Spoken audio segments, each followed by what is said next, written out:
Hey everyone! If this happened to you, would you confront the person directly or cut them out and move on? Comment confront or move on. And tell us why. Now, let's hear what happened. They didn't even wait until I finished my first drink. Didn't think you'd actually come, Melissa said, fake smile already locked in place. She wore some glittery champagne-colored gown that probably cost more than my flight back to Ohio. Her heels clicked like punctuation marks as she closed the gap. My name is Rebecca Keene. I'm 41 years old. I live mostly in airports and war rooms. For the past 15 years, my family's called me flaky, a failure, a phase that never ended. They had no idea I ran international audits that triggered resignations in 4 governments. Still chasing freelance gigs? Scott grinned like he'd delivered a good punchline. He held a scotch in one hand, flashing his Rolex with the other. Behind him stood Aunt Lorraine, pretending not to eavesdrop while definitely eavesdropping. Then I saw him. My dad. Grayer. Slower.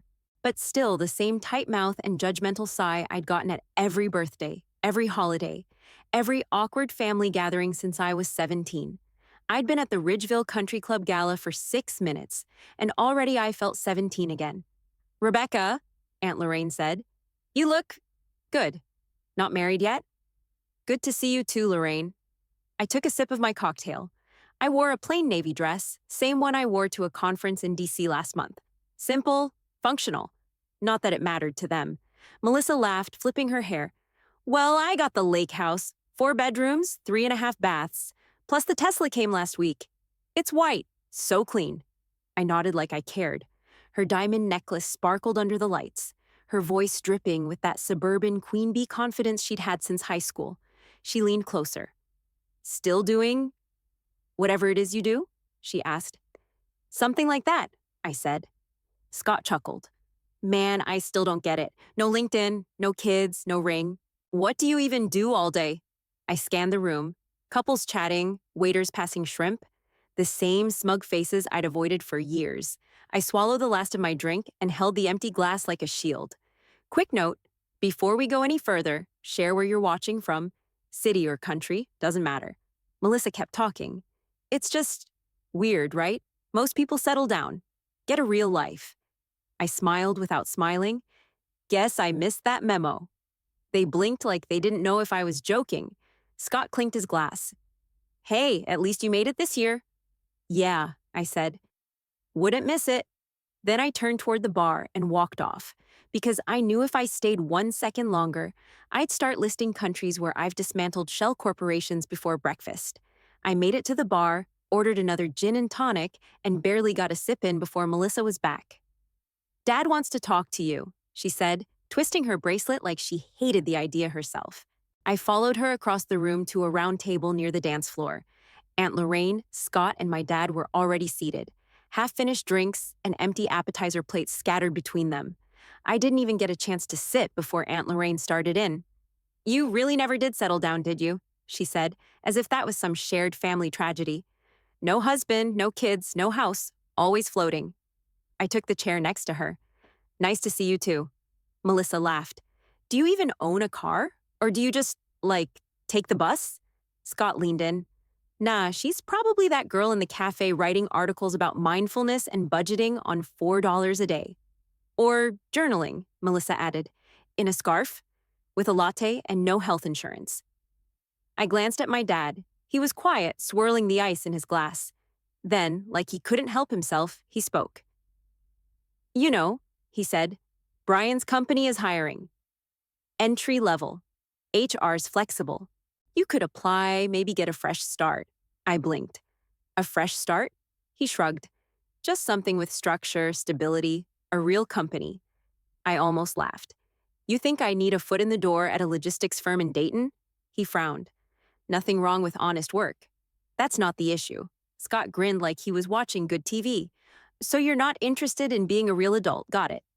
Aunt Lorraine sipped her wine and said, It's just, you were so smart in school. Everyone thought you'd be the one to make it big. Melissa leaned back, crossed her legs like she was the star of this show. Instead, you vanished. No updates, no Facebook, no weddings, no baby showers. No Pinterest boards, Scott added. Tragic. They talked over each other, a pile-on of pity masked as concern. Melissa's voice got louder. Seriously, though, what do you do? Are you like between gigs? Or is this still that freelance phase? I looked at my dad. You want to know what I did last week? He raised an eyebrow. I was sitting across from a government minister in Dubai. His company was moving laundered funds through two fake charities. We traced it to an offshore portfolio worth 600 million. He resigned 48 hours later. The CEO was arrested. Two cabinet members stepped down. They all stared. Then Melissa laughed like I'd told a joke. Oh, so now you're some kind of international spy. I looked down at my drink. Something like that. Scott shook his head. You're impossible. I spotted movement across the ballroom. Two men in dark suits near the buffet table. I recognized them instantly. UN advisors I'd briefed last quarter in Geneva. One of them met my eyes and gave me a subtle nod. It was barely more than a twitch, a blink and you miss it gesture, but it was real. I looked back at the table. Melissa was whispering something to Aunt Lorraine. Scott checked his phone. My dad still watched me like he was trying to see if I meant what I said. I let the silence hang. Look, Melissa said finally, we're not trying to be mean. We just worry about you. You always seem adrift. I leaned forward. You know what's funny? You guys think not having a house or a husband means I'm lost, that I've failed. Well, Aunt Lorraine said gently, you don't have much to show for. You have no idea what I have to show for, I said, sharper than I meant to. My dad exhaled. All right, enough. But Melissa wasn't done. So, do you have a job or not? I looked at her for a long second. Yeah, I do. She tilted her head. Doing what exactly? Something that keeps me busy. She scoffed. Wow, vague much? I stood up. I'm gonna go say hi to some people who already know. And I walked away again, not because I was angry. I was done giving them the satisfaction of thinking their questions mattered. I moved to the far end of the ballroom and stood near the window, watching the crowd swirl between the bar and the buffet. I could still hear Melissa's voice behind me, something about quartz countertops and heated floors. The usual. I stared out at the golf course lights and thought about all the things they'd never know. I'd missed every Thanksgiving for 9 straight years. Birthdays, too. Melissa's wedding? I was neck-deep in offshore ledgers linked to a Central African dictator who funneled millions through fake medical foundations. While they posed for family photos, I sat in a windowless room in Geneva with a translator, walking through line items disguised as fertilizer subsidies. They thought I was off figuring myself out. The truth? I helped rewrite anti-money laundering policy in 3 countries that year. But I couldn't tell them that. I never could. Everything I did existed behind closed doors. No paper trail, no public record, no desk plaque with my name on it. Just aliases, rotating safe houses, and work phones that never stayed charged long enough. I sipped my drink and turned slightly, just enough to see them again. Aunt Lorraine was leaning in, whispering something to Dad. He nodded slowly. His mouth looked tight. They always assumed I was the one who fell short. No husband, no mortgage, no Facebook milestones. Just silence.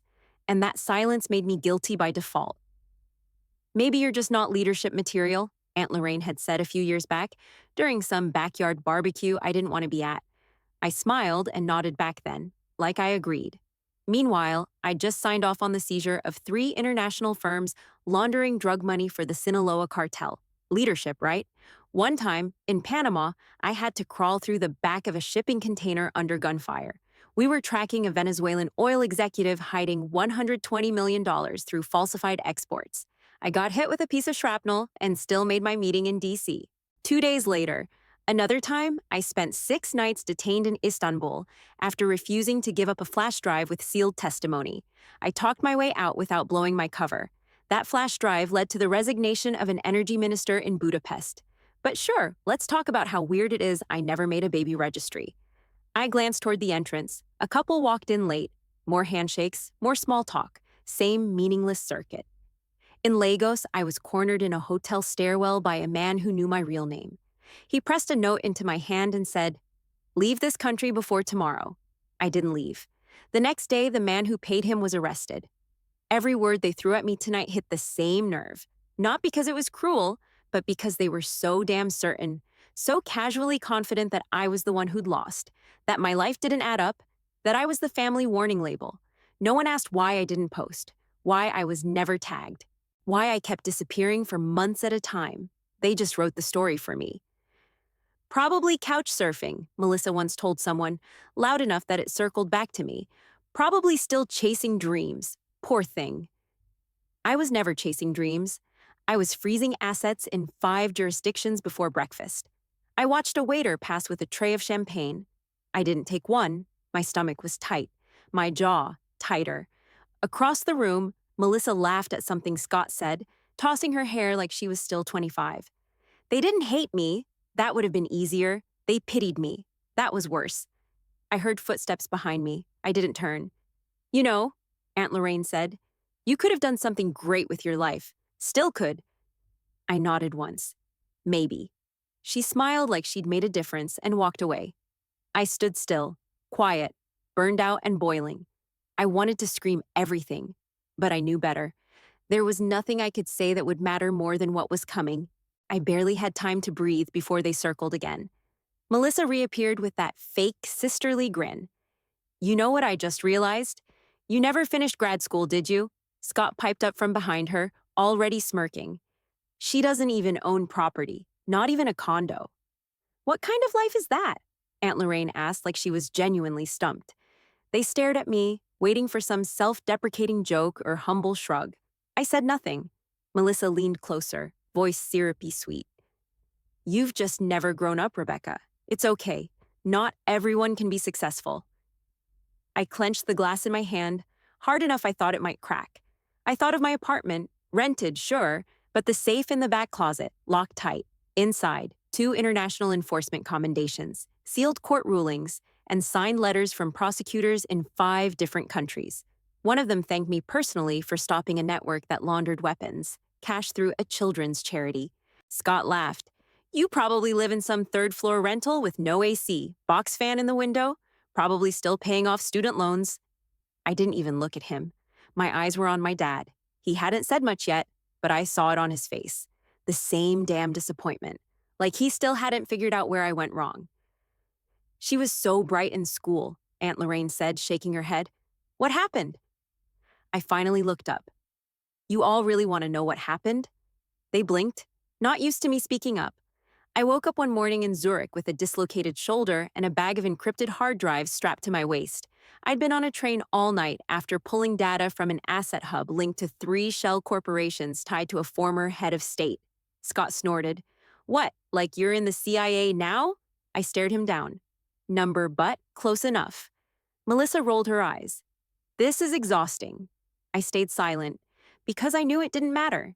I could show them court documents with names blacked out and asset seizures with my signature, and they'd still ask if I wanted to crash on someone's couch. Then, just past the bar, I saw her. Evelyn Cross, 5'7", sharp gray suit, darker heels. Her walk, unmistakable. Clean, efficient military posture without trying. She had 2 bureau security officers behind her. I knew both. Thomas and Graves, black suits, matching pins, subtle comms in their ears. Unmistakable. She scanned the room once, locked eyes with me, and gave the tiniest nod. My heart kicked up, not from fear, from the shift. My real life had just entered the building. Melissa turned to see what I was staring at. Who's that? Nobody answered. Evelyn was already walking toward us, calm, like she belonged there, which, technically, she didn't. Not to Ridgeville Country Club. But she didn't care. She didn't need a reason. Scott muttered, Is that security? Aunt Lorraine's mouth parted just slightly. Is someone in trouble? My dad stepped forward. Rebecca, what's going on? I didn't answer. I just stood straight, smoothed my dress, and held my ground. Evelyn was 20 feet away and closing fast. She didn't rush. She didn't break stride. She looked at me like we were just picking up from yesterday. Which, to be fair, we almost were. I'd only been off-grid for 6 days. Melissa crossed her arms. Seriously, who is that? And I smiled, just enough for her to notice. She's my boss. The silence hit hard. Evelyn stopped beside me, looked at the group, then turned her full attention to me. And just like that, everything in the room flipped. Evelyn stopped in front of me like she'd just stepped into a debriefing, not a gala full of country club donors and overpriced cocktails. She smiled. Rebecca, didn't expect to see you here. How's your leg? The leg I'd wrecked slipping down a marble stairwell in Zurich while extracting a hard drive under blackout protocol. I nodded. Healing up, walking fine. Glad to hear it. She turned briefly toward the others. No handshake, no small talk. Then right back to me. That report you filed on the Maldives network? Stellar. We're still scrubbing fallout from that leak. Melissa made a small, choking sound behind me. Scott leaned forward, squinting like someone trying to read a contract in a foreign language. Wait, what? Evelyn didn't acknowledge him. She lowered her voice. I need to talk to you before you leave. The G20 flagged a suspicious transfer last night out of Pretoria. We think you're best suited to follow the trail. Okay, I said, calm as stone. She gave me a knowing look. They want it locked down before Monday. No paper trail? Understood. Melissa cleared her throat, voice brittle. I'm sorry. Who are you? Evelyn turned to her like she hadn't noticed her standing there. Evelyn Cross, Director, Financial Integrity Bureau. Scott laughed, one short, dumb burst. That's not even a real agency. Evelyn's mouth didn't move, but her eyes snapped to him. Good. We've done our job then. He blinked. Aunt Lorraine tilted her head. Is this, like, IRS stuff? Evelyn gave a tight smile. Only if your taxes involve narco-backed bond fraud and military-adjacent shell firms in the Balkans. Melissa stepped back like someone had dropped a snake in her champagne. You're joking. Evelyn turned to me again. We'll keep your cover intact, but I do need a full brief on Pretoria within 48 hours. I'll prep it tonight. She nodded, then looked toward the small stage by the fireplace where a local realtor had been introducing donors for the silent auction. Mind if I say a few words before I go? I raised an eyebrow. Here, she grinned. Why not? Scott tried again, voice thin. What? What kind of words? Evelyn looked him up and down like he wasn't worth her time. Don't worry. I won't mention names. She started walking toward the stage, Thomas and Graves following a step behind. People turned to look, confused, maybe wondering if she was with the governor's office or some sponsor no one recognized. She didn't stop or hesitate, just stepped up like she'd rehearsed this exact moment. I turned back to my family. Melissa looked pale. Her mouth was twitching like she couldn't decide whether to be angry or terrified. What the hell is going on? She whispered. I didn't answer. Scott stared at me. Wait, the G20? That was real? I said nothing. Aunt Lorraine muttered, no one said anything about her being in the government. Dad finally spoke. You work for that woman? Among others, I said. He swallowed hard. Since when? I turned my eyes on him. Since the day after I left grad school. He opened his mouth, then shut it. Melissa looked at me like she'd just discovered a stranger living in her house. Why didn't you ever tell us? I tilted my head. Would you have believed me? She didn't answer, because we both knew the answer. Evelyn stepped up to the microphone, calm as always. Good evening, everyone. Before we continue with tonight's program, I'd like to say a few words. All eyes turned. Her voice cut through the chatter like a blade.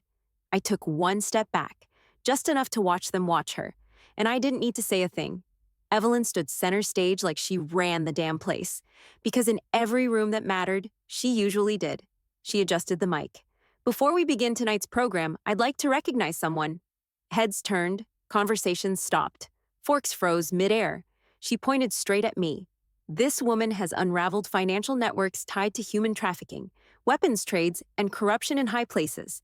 The kind of networks that don't get dismantled by accident. They get taken apart, piece by piece, by someone relentless, someone exact. You could have heard a pin drop. My dad was frozen, eyes wide. Melissa's hand flew to her mouth like she'd been slapped. Scott was pale and stiff, like he was trying to disappear into his blazer. Aunt Lorraine looked like she'd swallowed glass. Evelyn continued. Rebecca Keene has worked in near-total anonymity for 20 years. She's been sent into classified briefings most of you will never know exist, filed intelligence that's shifted foreign policy, and followed money trails that ended with the arrest of war criminals. Murmurs started in the crowd. Evelyn raised a hand. But tonight, she said, voice steady, we break the rule of silence. Because tonight, she's here, and because recognition, real recognition, is overdue. Applause started slow, a couple claps, then more. Then the room just stood. Everyone rose to their feet like someone had flipped a switch. I didn't move. Melissa still had her hand over her mouth. Her eyes were wet. Scott looked like he wanted to crawl into the floor. Aunt Lorraine sat ramrod straight, lips pressed so tight they nearly vanished. My dad blinked slowly. Then again, like he couldn't make sense of the air around him, Evelyn kept going. Rebecca Keene is the recipient of multiple commendations, including the Interagency Commendation for Integrity, awarded only twice in the last 2 decades. The applause got louder. No DJ, no lights, just hands, clapping for someone they never knew existed. I didn't smile. I didn't wave. I just stood there and let it hit them. Evelyn turned toward me. "Rebecca, will you join me?" I walked forward, calm, unrushed. She stepped aside as I reached the podium. A single light caught my face. Harsh, hot, perfect. I looked out at the sea of strangers. Faces I didn't know. Faces I did. Melissa's was crumpled and pink. Scott looked nauseous. Aunt Lorraine didn't blink. I heard Dad's voice behind the noise. "That's my daughter." I stood still. Evelyn rested a hand on my shoulder, warm and brief. "It's yours?" I nodded. Not to her, to myself. Then I took the mic. I took the mic with steady hands. My voice didn't shake. "Most of my work doesn't make the news," I said. "That's by design." The room was silent again, eyes wide, mouths still. But I'm honored to be here tonight, and I'm proud, deeply proud of the lives I've helped protect. I paused, not long, just enough for the weight to settle. I want to thank the Bureau, the teams that don't get named, the ones in the back rooms, who stay up when everyone else sleeps, who chase answers no one else knows to look for. I didn't say a word about the hours in underground offices translating bank codes by flashlight, or sitting in a freezing hangar with 3 intel officers and a portable heater, waiting to fly undercover to Belize. I didn't bring up the time I got detained for 12 hours in Sao Paulo with a flash drive tucked in my boot that would later bring down an arms ring in Eastern Europe. I kept it clean. Because the people who know already knew. I scanned the crowd and found her, Melissa. Her arms were crossed tight, but her face was unraveling. Jaw clenched, eyes red, her world tilting sideways with every sentence I spoke. I looked right at her. "Not everyone's path is visible. That doesn't mean it's not important." She blinked, once, twice. I held her gaze just long enough to let the line land. Then I nodded to the rest of the room. "That's all I've got." The applause started again, but I didn't wait for it to build. I stepped back. Evelyn met me off to the side. She leaned in close. "We're all proud of you." I gave her a short nod. I wasn't smiling, not yet. I was still in it, still holding everything I hadn't said. Then I heard him. "My dad." "That's my daughter." His voice cracked like something broke open mid-sentence. I turned slightly, just enough to see him standing now, hands in his pockets, eyes glassy like he couldn't believe what he'd missed. The applause faded into background noise. I stood off to the side with Evelyn, watching the ripple move across the room. Whispers, realizations. People who'd never thought twice about me now staring like they were trying to remember if they'd said something condescending earlier. I didn't care. Let them stare. I'd spent years being invisible on purpose. For the job, for safety, for control. Now, I was visible for 5 minutes, and that was enough. I stepped down from the stage and walked straight toward them. No more hiding, no more side glances, no more letting them write my story for me. They stood frozen by the cocktail table. Melissa, Scott, Aunt Lorraine, and my dad, all looking at me like I'd just come back from the dead with a badge and a confession. Melissa was the first to speak. Her voice cracked. "You're... what exactly?" I stopped in front of them. "I track financial crimes at the international level," I said. "The kind of stuff that collapses regimes." She blinked fast. "Like, for real?" Scott jumped in. "So all those trips to Thailand, Dubai, Iceland, that wasn't just you running around?" "Nope." He ran a hand through his hair. "I told people you were in a weird travel phase." "You weren't wrong," I said. "It was weird, just not for the reasons you thought." Aunt Lorraine whispered, "And you never said anything?" I looked straight at her. "I couldn't, and I didn't want you to love me because of it. I needed to know where I stood without all that." She looked down at her glass like she suddenly didn't want to be holding it. Melissa stepped closer. "But why? Why not even a hint?" "Because every time I showed up to something, I got told I was late to life.